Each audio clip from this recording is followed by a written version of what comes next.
18 octobre 1967.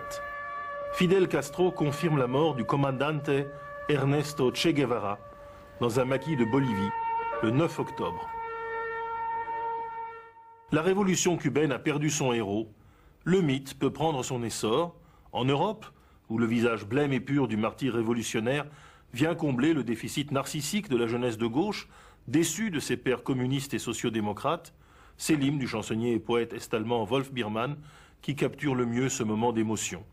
En Amérique latine, les théologies de la libération feront du révolutionnaire argentin un saint thaumaturge capable de guérir d'abord métaphoriquement, puis de plus en plus littéralement, les plaies et les malheurs du monde. L'histoire réelle est sensiblement différente du mythe. On ne peut comprendre Ernesto Che Guevara sans l'Argentine, d'où lui vient le sobriquet de Che, italianisme propre à tous ses compatriotes. Né en 1928 dans une famille de gauche, à Rosario, en province, Guevara a peu vécu à Buenos Aires, d'où le tenait éloigné un asthme persistant. C'est un homme de l'intérieur, peu sensible au prestige de la grande ville, au mouvement de la classe ouvrière, comme à l'ironie mordante de ses écrivains tels Borges. Ses convictions profondes plongent dans le 19e siècle des libertadores, celui des chevauchés de Bolivar et des expéditions de Garibaldi. Sa sensibilité le rapproche des Indiens et des paysans pauvres du nord-ouest de l'Argentine. Puis c'est la folle équipée à moto à travers les Andes jusqu'au Venezuela, où Guevara découvre Nuestra América, notre Amérique, et s'enflamme pour des idées typiquement argentines. Il rêve dès lors d'une grande révolution panaméricaine, indépendante de Moscou, qui mènerait à l'unité d'une Amérique latine à construire, en l'arrachant à sa misère et à l'empire des Américains du Nord. Durant l'été 1954, il se retrouve dans les cafés de Mexico, qui grouillent de jeunes gens enfiévrés qui pensent à changer le monde et d'abord leur propre continent. C'est là qu'il rencontre un jeune avocat cubain, Fidel Castro Ruz, ainsi que son frère Raúl, et cette rencontre décidera du reste de son existence.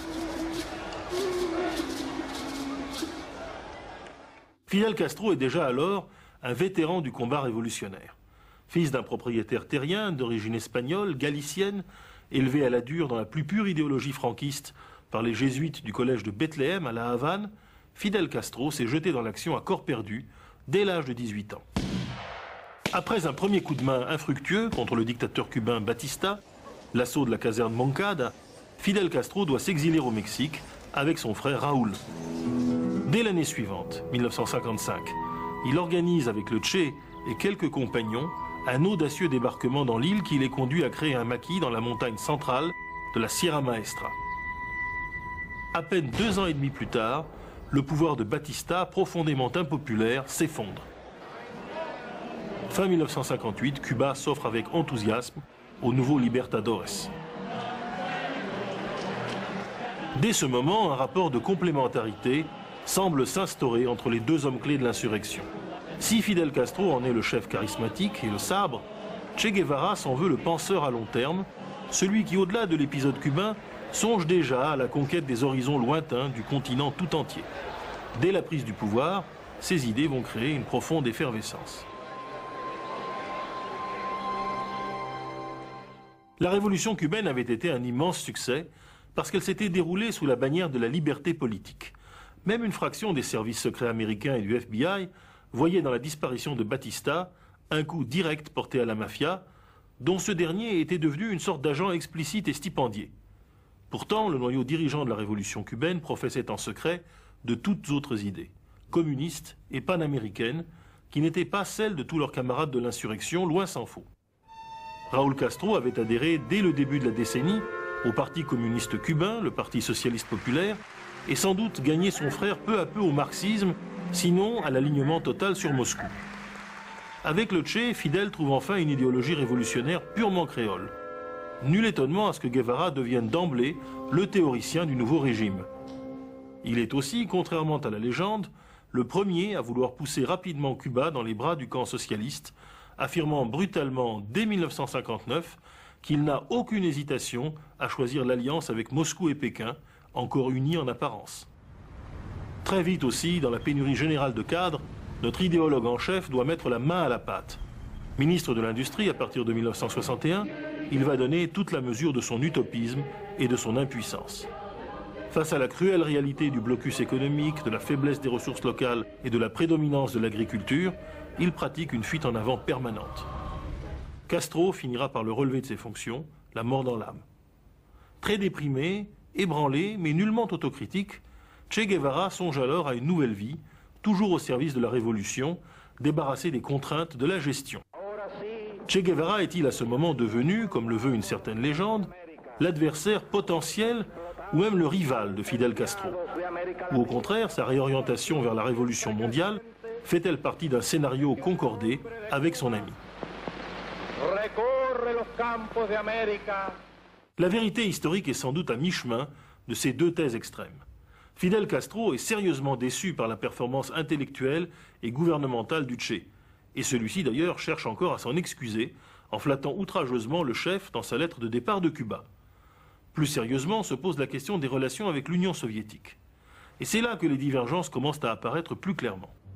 Le Che, depuis la crise des missiles de Cuba en 1962, puis les difficiles marchandages économiques avec le Comecon, méprise entièrement les soviétiques et leurs alliés d'Europe de l'Est, n'hésite pas à les critiquer en public et penche un peu vers la Chine, qui lui fait un très bon accueil du reste lors d'un de ses derniers voyages officiels en 1964. Castro, lui, influencé par son frère Raoul, est au contraire persuadé que Cuba ne peut se permettre de rompre vraiment avec Moscou. Guevara aimerait en fait refonder une véritable internationale du tiers-monde révolutionnaire.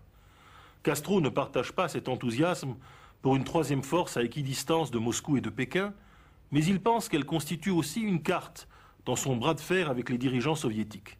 C'est dans ce contexte ambigu que Che Guevara, en rêveur éveillé, va essayer d'agir et de montrer en pratique comment on peut faire la révolution.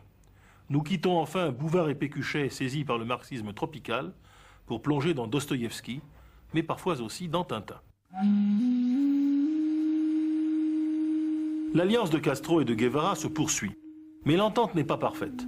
Pas plus qu'elle ne l'était au siècle passé entre Garibaldi et Cavour. Et du reste, les prestations initiales du Che au Congo ex-belge en 1965 ne sont guère encourageantes. Mais cet épisode congolais, à la fois atroce et romanesque, n'a nullement émoussé l'impatience révolutionnaire du Che. Cette fois-ci, il décide en bon argentin de se recentrer sur Nuestra América, la grande Amérique latine, et d'y rééditer l'exploit italien de son modèle Garibaldi. La Sicile du continent, il croit l'avoir identifiée dans la Bolivie.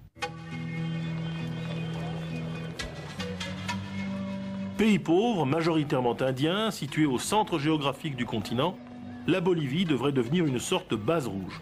En outre, le pays était à l'époque dirigé par une junte militaire de droite, assez impopulaire, dont le chef était un officier parachutiste, très proche de la CIA, René Barrientos. En outre, le Parti communiste bolivien, plutôt pro-cubain et faible par rapport aux trotskistes locaux, très implantés chez les mineurs, était prêt initialement à fournir des volontaires à la guérilla. Après avoir envoyé en mission de reconnaissance le jeune philosophe français Régis Debray, qui venait d'orchestrer génialement l'idéologie guévariste, dans un petit pamphlet admirable de concision et de fougue, Révolution dans la Révolution, le Che décide sans plus attendre de voler vers l'ombilic de l'Amérique du Sud, la selve bolivienne, où l'attend, croit-il, l'aventure de sa vie. L'épisode ne fera hélas que révéler le nihilisme fondamental de sa démarche. Car l'aventure bolivienne du Che est le compendium de ses erreurs.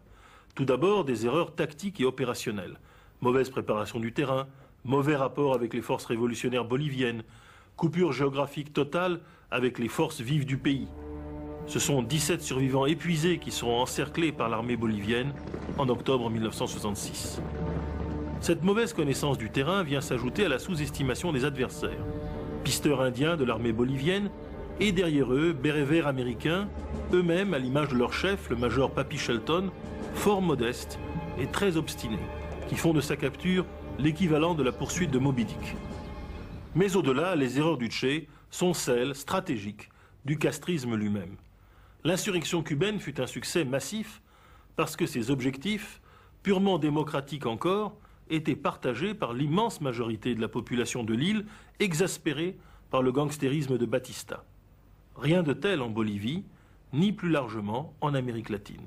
L'instauration violente et autoritaire de régimes communistes, même créoles et indépendants de Moscou, si elle suscite bien l'engagement idéaliste et le sacrifice de jeunes gens d'une grande pureté morale, ne provoque en revanche nulle part l'adhésion d'une partie importante de la société. Après de vaines marches et contre-marches, qui conduisent à l'arrestation de son compagnon Régis Debray et du peintre argentin Ciro Bustos, Che Guevara finit par tomber à son tour. Il est sommairement supplicié, après avoir été capturé vivant dans le village de Valle Grande, sur ordre du dictateur bolivien, le général Barrientos.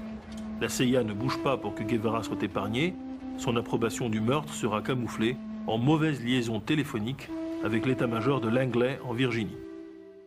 Pourtant, Guevara n'est pas tombé victime de la CIA, ni même des intrigues soviétiques ou de la passivité de Fidel Castro, mais plus simplement, il s'est effondré sous le poids de son aveuglement, lui-même engendré par sa soif inextinguible de raccourcis utopiques. En cela, Guevara était bien le fils tragique de son époque et de sa culture. Mais si le progrès démocratique a emprunté d'autres voies en Amérique latine, il demeurera longtemps encore dans cette région du monde beaucoup de vaincus de l'histoire, d'humiliés et d'offensés, pour en faire un demi-dieu de légende, successeur pathétique du dernier empereur inca, Tupac Amaru.